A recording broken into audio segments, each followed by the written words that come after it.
ஹே every one, எல்லோரும் எப்படி இருக்கீங்க? எனக்கு ரொம்ப நாளாக பிரெட் அல்வா செஞ்சு சாப்பிட்ணுன்னு ஆசை. ஸோ இன்றைக்கி நம்ம ட்ரை பண்ணியாச்சு. எப்படி பண்ணியிருக்கேன்னு சொல்கிறேன். அதுக்கு நம்ம ஃபஸ்ட்டு ஹாஃப் பேக்கெட் ப்ரெட் எடுத்துக்கோங்க.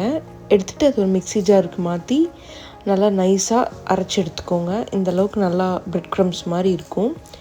இப்போது ஒரு பேனில் நல்லா நெய் போட்டு ஹீட் பண்ணிவிட்டு அது கூட உங்களுக்கு எவ்வளோ முந்திரி பருப்பு வேணுமோ அந்த முந்திரி பருப்பு போட்டு நல்லா ஃப்ரை பண்ணி அதை தனியாக எடுத்து வச்சுக்கோங்க. இப்போ அதே பேனில் 2 ஸ்பூன் ஆஃப் கீ, அதுக்கப்புறம் நம்ம அரைச்சி வச்சுருக்க ப்ரெட் க்ரம்ஸ் ஃபுல்லாக போட்டு நல்லா மிக்ஸ் பண்ணிக்கோங்க.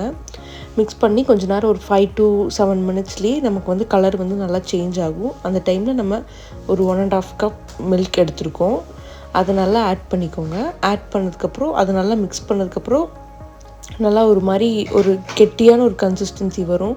அந்த டைமில் ஒரு 3 கப்ஸ் ஆஃப் வாட்டர் ஆட் பண்ணி அது கூட நல்லா மிக்ஸ் பண்ணிக்கோங்க. மிக்ஸ் பண்ணிவிட்டு ஒரு 2 கப்ஸ் ஆஃப் சுகர் நான் போட்டிருக்கேன். கொஞ்சம் சுகர் கொஞ்சம் கம்மியாக தான் ஆட் பண்ணியிருக்கேன். உங்களுக்கு எந்த அளவுக்கு சுகர் வேணுமோ டேஸ்ட் பார்த்துட்டு ஆட் பண்ணிக்கோங்க. இப்போ அது கூட நல்லா மிக்ஸ் பண்ணிகிட்டே இருந்தோம்னா ஒரு திக் கன்சிஸ்டன்சி வரும். அந்த டைமில் நம்ம ஆல்ரெடி ஃப்ரை பண்ணி வச்சுருக்க முந்திரி பருப்பு, ஒரு ஸ்பூன் ஆஃப் கீயும் போட்டு ஸ்டவ்